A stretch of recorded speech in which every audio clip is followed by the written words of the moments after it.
ਜੋਗੀ ਹੀਰ ਨੂੰ ਮੁਖਾਤਬ ਹੋ ਕੇ ਆਖਦਾ ਹੈ, ਸੈਯਦ ਵਾਰਿਸ ਸ਼ਾਹ ਕੀ ਲਿਖਦੇ ਨੇ, ਮੈਥੋਂ ਸੱਚ ਦੀ ਗੱਲ ਜੇ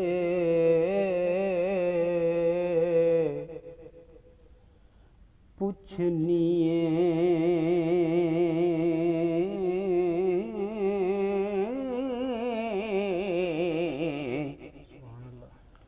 ਕੰਨ ਲਾ ਕੇ ਸੁਣ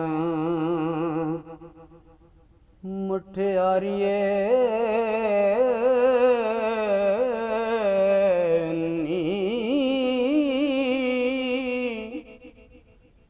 ਮੈਂ ਤਾਂ ਖੋਲ ਕੇ ਬਾਤ ਸੁਣਾ ਬਨਾ ਹੋ, ਇਸ ਬਾਤ ਨੂੰ ਸਮਝ ਬਚਾਰੀਏ ਨੀ,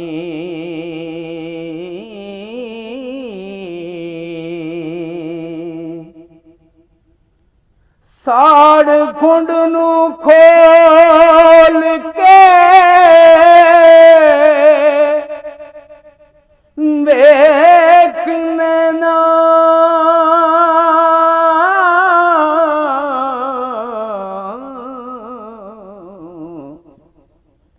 ਨੀ, ਅਨੋਖਿਆਂ ਸਾਲੂਆਂ ਵਾਲੀਏ ਨੀ,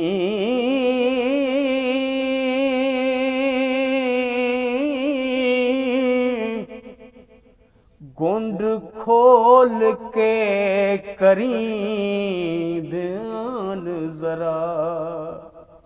ਹੋ, ਯਾਰ ਨਜ਼ਰ ਆਵੇ ਰੰਨੇ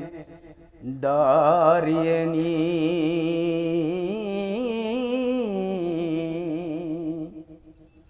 ਇਸ ਘੁੰਡ ਵਿੱਚ ਬਹੁਤ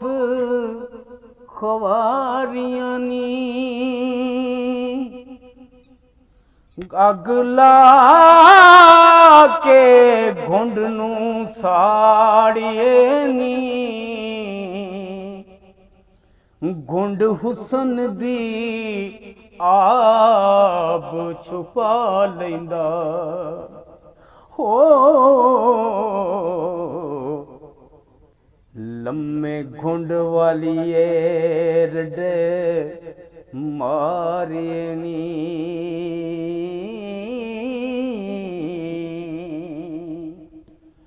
ਘੁੰਡ ਆਸ਼ਿਕਾਂ ਦੀ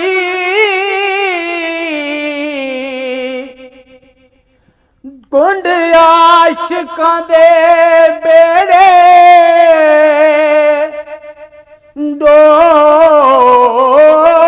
ਡੋਬ ਦਿੰਦਾ, ਮੈਂ ਨਾ ਤਾੜ ਨਾ ਪਿੰਜੜੇ ਵਾੜੀਏ ਨੀ,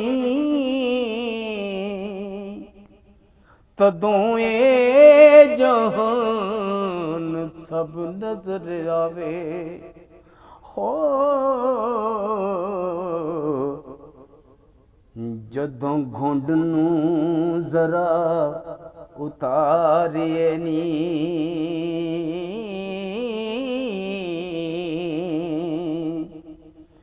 ਘੁੰਡ ਅੰਨਿਆ ਕਰੇ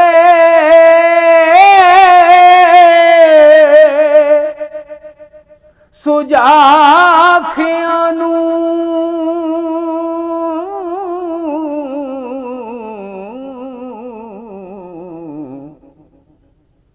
ਘੁੰਡ ਲਾ ਮੂੰਹ ਉਤੋਂ ਲਾੜੀਏ ਨੀ,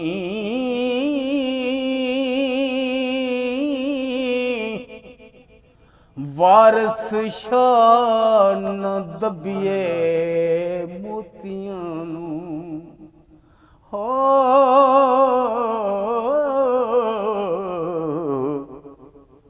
ਫੁੱਲ ਅੱਗ ਦੇ ਵਿੱਚ ਨਾ ਸਾੜੀਏ